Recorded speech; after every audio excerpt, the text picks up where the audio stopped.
ನಮಸ್ಕಾರ. ಗುಡಿಯ ನೋಡಿರಣ್ಣ ಕಾರ್ಯಕ್ರಮಕ್ಕೆ ಸ್ವಾಗತ. ಪ್ರತಿ ವಾರವೂ ವಿಭಿನ್ನ ದೇಗುಲಗಳ ಪರಿಚಯವನ್ನ ಮಾಡಿಸ್ತೀವಿ. ಈ ವಾರ ಗುಡಿಯ ಅರಸಿ ನಮ್ಮ ತಂಡ ಬಂದು ತಲುಪಿರುವಂಥದ್ದು ಜಮಖಂಡಿ ಸಮೀಪದ ಕಲ್ಲಳ್ಳಿ ಕ್ಷೇತ್ರಕ್ಕೆ.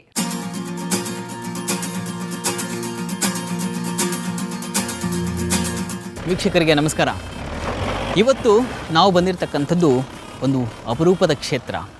ಜಮಖಂಡಿಯಿಂದ ಒಂದು 5 ಕಿಲೋಮೀಟರ್ ನಾವು ಬಂದರೆ ಕಲ್ಲಹಳ್ಳಿ ಅಂತ ಒಂದು ಗ್ರಾಮ ಇದೆ. ಈ ಗ್ರಾಮದಲ್ಲಿ ನಾವು ತಿರುಪತಿಯಲ್ಲಿ ಏನು ನೋಡ್ತೀವಲ್ಲ ಅದೇ ರೀತಿಯ ದೇವಾಲಯವನ್ನು ನಿರ್ಮಾಣ ಮಾಡಿದ್ದಾರೆ. ಬಹಳ ಅಪರೂಪದ ಕ್ಷೇತ್ರ. ಈ ಕ್ಷೇತ್ರ ದರ್ಶನ ಮಾಡೋಣ. ಅದಕ್ಕೂ ಮುನ್ನ ನೀವು ಈ ಕ್ಷೇತ್ರಕ್ಕೆ ಬರೋದಾದರೆ ಹೇಗೆ ಬರಬೇಕು, ಬಂದವರಿಗೆ ಉಳಿದುಕೊಳ್ಳುವಂಥ ವ್ಯವಸ್ಥೆಗಳು ಏನಿವೆ ಅನ್ನೋದರ ಒಂದು ಪುಟ್ಟ ಮಾಹಿತಿಯನ್ನು ನೋಡ್ಕೊಂಬನ್ನಿ.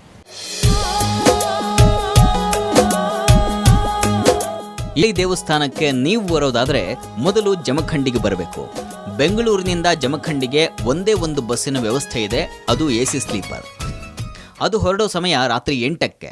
ಅದರ ದರ 864 ರೂಪಾಯಿ. ಇನ್ನು ಇದರ ಹೊರತಾಗಿ ನೀವು ಹುಬ್ಬಳ್ಳಿಗೆ ಬಂದು ಈ ಜಮಖಂಡಿಯನ್ನು ತಲುಪಬಹುದು. ಹುಬ್ಬಳ್ಳಿಗೆ ಬೆಂಗಳೂರಿನಿಂದ ಸಾಕಷ್ಟು ಬಸ್ಸುಗಳ ವ್ಯವಸ್ಥೆ ಇದೆ. ಅಷ್ಟೇ ಅಲ್ಲ, ಕರ್ನಾಟಕದ ವಿವಿಧ ಭಾಗಗಳಿಂದಲೂ ಕೂಡ ಹುಬ್ಬಳ್ಳಿಗೆ ಸಾಕಷ್ಟು ಬಸ್ಸುಗಳ ವ್ಯವಸ್ಥೆ ಇದೆ. ಹುಬ್ಬಳ್ಳಿಯನ್ನು ತಲುಪಿದ ಮೇಲೆ ಅಲ್ಲಿಂದ ಜಮಖಂಡಿಗೂ ಕೂಡ ಅನೇಕ ಬಸ್ಸುಗಳ ವ್ಯವಸ್ಥೆಯನ್ನು ಕಲ್ಪಿಸಿದ್ದಾರೆ. ಇಲ್ಲಿಗೆ ಬಂದವರಿಗೆ ಉಳಿದುಕೊಳ್ಳಲಿಕ್ಕೆ ಹಲವು ಲಾಡ್ಜ್ಗಳ ವ್ಯವಸ್ಥೆಗಳಿವೆ. 500ರಿಂದ 1000 ರೂಪಾಯಿ ಒಳಗೆ ಉಳಿಯುವಂಥ ವ್ಯವಸ್ಥೆ ಮುಗಿದು ಹೋಗುತ್ತೆ.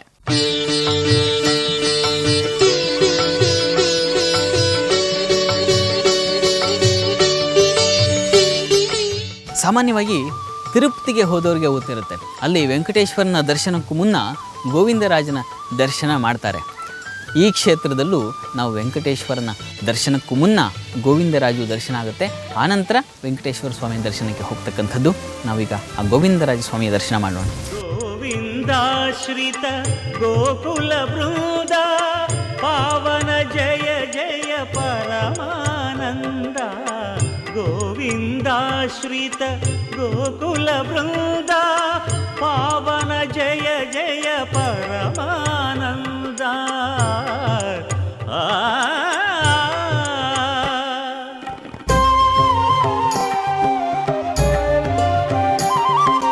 హరినామమే కడు ఆనందకరము మరుగవు మరుగవు మరుగవు మనస. ಹರಿನಾಮమే ಕಡು ಆನಂದಕರము. ಇಲ್ಲಿ ಮತ್ತೂ ಒಂದು ಅಂಶವನ್ನು ನಾವು ಗಮನಿಸಬಹುದು. ನೋಡಿ, ನಾವು ಈ ಬಯಲಲ್ಲಿ ಕಾಣಬಹುದು ಕಲ್ಲಿನ ಮನೆಗಳನ್ನು ಕಟ್ತಾರೆ.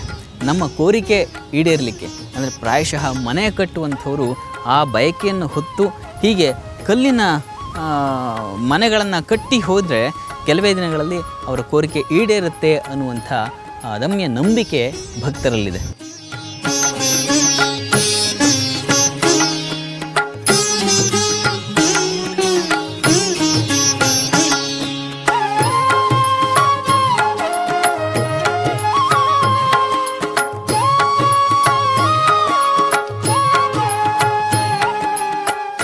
ತಿರುಪತಿಯಲ್ಲಿ ವೆಂಕಟೇಶ್ವರನ ದರ್ಶನಕ್ಕೆ ಕೊಂಡವನ್ನು ಹತ್ತಿ ಹೋಗಬೇಕು. ಇಲ್ಲೂ ಅಷ್ಟೇ, ಪುಟ್ಟದೊಂದು ಕೊಂಡ ಇದು, ಅಂದರೆ ಬೆಟ್ಟ. ಇದನ್ನು ಮೆಟ್ಟಿಲು ನಿರ್ಮಿಸಿದ್ದಾರೆ. ಈ ಮೆಟ್ಟಿಲಿನ ಮೂಲಕ ನಾವು ಆ ವೆಂಕಟೇಶ್ವರನ ದರ್ಶನಕ್ಕೆ ಹೋಗಬೇಕು. ಅಂದಹಾಗೆ ಇಲ್ಲಿ ವೆಂಕಟೇಶ್ವರನ ಸ್ಥಾಪನೆಗೆ ಏನು ಕಾರಣ ಅಂತಂದರೆ, ಒಬ್ಬ ರೆಡ್ಡಿಗರು ಮತ್ತೊಬ್ಬ ಜೋಯಿಸರು, ಇವರಿಬ್ಬರಿಗೆ ಒಂದು ದಿನ ತಿರುಪತಿಗೆ ಹೋಗಬೇಕು ಅನ್ನುವಂಥ ಮನಸ್ಸಾಗಿತ್ತಂತೆ. ಆಗ ಆ ತಿರುಪತಿ ತಿಮ್ಮಪ್ಪ ಅವರ ಕನಸಲ್ಲಿ ಬಂದು, ನಾನು ಇಲ್ಲೇ ನಿಮಗೆ ದರ್ಶನ ಕೊಡ್ತೀನಿ, ಇದನ್ನು ವೇದಗಿರಿ ಅಂತ ಕರಿತಾಯಿದ್ರು ಆ ಕಾಲದಲ್ಲಿ, ವೇದಗಿರಿಯಲ್ಲಿ ನಾನು ನಿಮಗೆ ದರ್ಶನ ಕೊಡ್ತೀನಿ ಅಂತ ಹೇಳಿದಾಗ ಅವರಿಬ್ಬರು ಬಂದು ಇಲ್ಲಿ ತಪಸ್ಸನ್ನು ಮಾಡಿದರಂತೆ. ಹಾಗೆ ಇಲ್ಲಿ ವೆಂಕಟೇಶ್ವರ ಸ್ವಾಮಿ ನೆಲೆ ನಿಂತ. ಆ ಕಥೆಯನ್ನು ದರ್ಶನ ಮಾಡ್ತಾ ನೋಡೋಣ.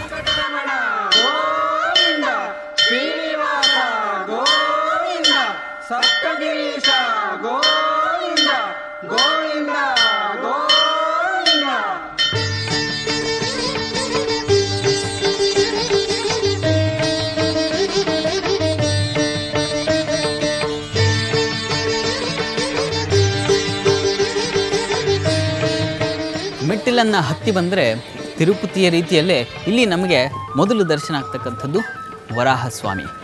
ಹಿರಣ್ಯಾಕ್ಷನನ್ನು ಸಂಹಾರ ಮಾಡಿದಂಥ ಆ ವರಾಹ ಸ್ವರೂಪ ಇಲ್ಲಿ ನಮಗೆ ಪ್ರತಿಮೆ ರೂಪದಲ್ಲಿ ಕಾಣಸಿಗುತ್ತೆ. ಈ ದೇವರಿಗೆ ನಮಿಸಿ ನಾವು ಶ್ರೀನಿವಾಸನ ದರ್ಶನಕ್ಕೆ ಹೋಗೋಣ. ತಸ್ಯ ಯಜ್ಞ ವರಾಹಾಯ ವಿಷ್ಣೋರಮಿತ ತೇಜಸಃ ಪ್ರಣಾಮಂ ಏಪಿ ಕುರ್ವಂತಿ ತೇಷಾಮಪಿ ನಮೋ ನಮಃ. ಈ ಕಲ್ಲಹಳ್ಳಿಯ ವೆಂಕಟೇಶ್ವರನ ಸಾನ್ನಿಧ್ಯದಲ್ಲಿ ಬ್ರಹ್ಮದೇವರ ವಿಗ್ರಹವಿದೆ. ಬ್ರಹ್ಮದೇವರ ಸಂಪ್ರೀತಿಗೆ ಒಂದು ವಿಶೇಷವಾದಂತಹ ಪೂಜೆ ಇಲ್ಲಿ ನೆರವೇರುತ್ತೆ. ಆ ಪೂಜೆಯನ್ನು ನೋಡೋಣ ಒಂದು ಪುಟ್ಟ ವಿರಾಮದ ನಂತರ.